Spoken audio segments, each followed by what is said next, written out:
Tonight, we speak to the wife of an anti-abortion activist currently detained at Melbourne Airport after being denied a visa to Australia. And the Aussie travellers who say they were duped into carrying drugs explain how it happened. See you soon.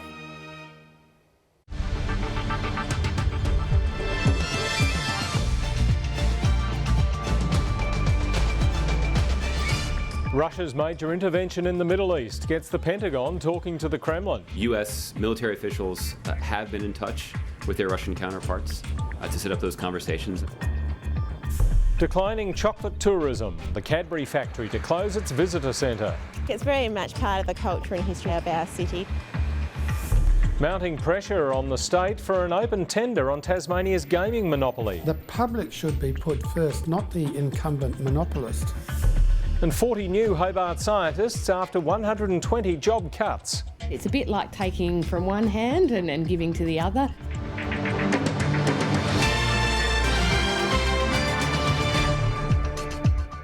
Good evening, Peter G with ABC News. The war in Syria has taken a dramatic turn, with Russia launching airstrikes there for the first time.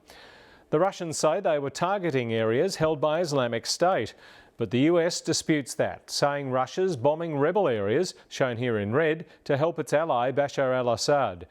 The Islamic State militant-controlled areas in blue are well away to the east. Our North America correspondent Ben Knight reports. The view from a Russian bomber. Russia's defence ministry says 8 Islamic State targets in Syria were hit. It was once a must-see for visitors coming to Tasmania, but not for much longer. The Cadbury chocolate factory will close its visitor centre, citing falling tourist traffic. But there's hope a private operator will step in and create a new chocolate tourism experience. Fiona Blackwood reports. It's been the sweet spot of a Tasmanian tourism experience. It explains to you how the chocolate's made. It brings a lot of people here and the kids love it. The Cadbury Chocolate Factory's visitor centre, chocolate shop and cafe will be closed by Christmas. There's mounting pressure on the Tasmanian government to put the licence for the state's only legal gambling venues out to tender. The former head of the Australian Competition and Consumer Commission says the current monopoly arrangements are uncompetitive and disadvantage taxpayers. Professor Alan Fells chaired the ACCC from its inception in 1995 until 2003. The former consumer watchdog chief is concerned by the current gambling monopoly in Tasmania. Coming up in ABC News, Jack Gunston back in for the Hawks while it's grand final heartbreak for Billy Hartung. A Hobart model had a blood alcohol reading more than twice the legal limit, cannabis and ecstasy in her system, and was on the wrong side of the road when she crashed into a car with a mother and daughter in it. Sarah Allison Lamble was at an Australia Day party in Mornington on Hobart's eastern shore when she fell from her boyfriend's shoulders, knocking out her 2 front teeth. Chief Magistrate. The Tasmania Fire Service is warning it may implement a total fire ban for Saturday, with tinder-dry conditions expected. The risk will be particularly high in Bicheno, Swansea and Orford on the east coast. Severe conditions are also expected in the upper Derwent Valley. We have a wind event coming through on Saturday, which is bringing very dry air, but along with up to 70 km/h winds. The Fire Service is considering a total fire ban for Saturday. Tasmanians have been urged to prepare their homes and extinguish any existing burns. To finance now, the local share market continued its recovery from Tuesday's big fall today and in fact has now got back all that it lost. Here's Alan Kohler. So here's a 5-day graph of the All Ordinaries Index. Now, as you would know, it fell in a screaming heap on Tuesday, which was the last day of my holidays, but in the last 2 days, I've managed to get it all the way back up to where it was. Finally, the Australian dollar has ticked back above 70 US cents. And that's finance. Hawthorn youngster Billy Hartung is enduring a dose of grand final heartbreak after he was dropped for Saturday's decider against West Coast. Hartung makes way for forward Jack Gunston, who's overcome an ankle injury. The news was delivered after the Hawks completed their final training session in front of thousands of fans at Waverley Park. Come and get one! 3 feet bangers, boys! Go on the Hawks! You're the premiers! Premiership snags! They're a happy and hungry team at Hawthorn.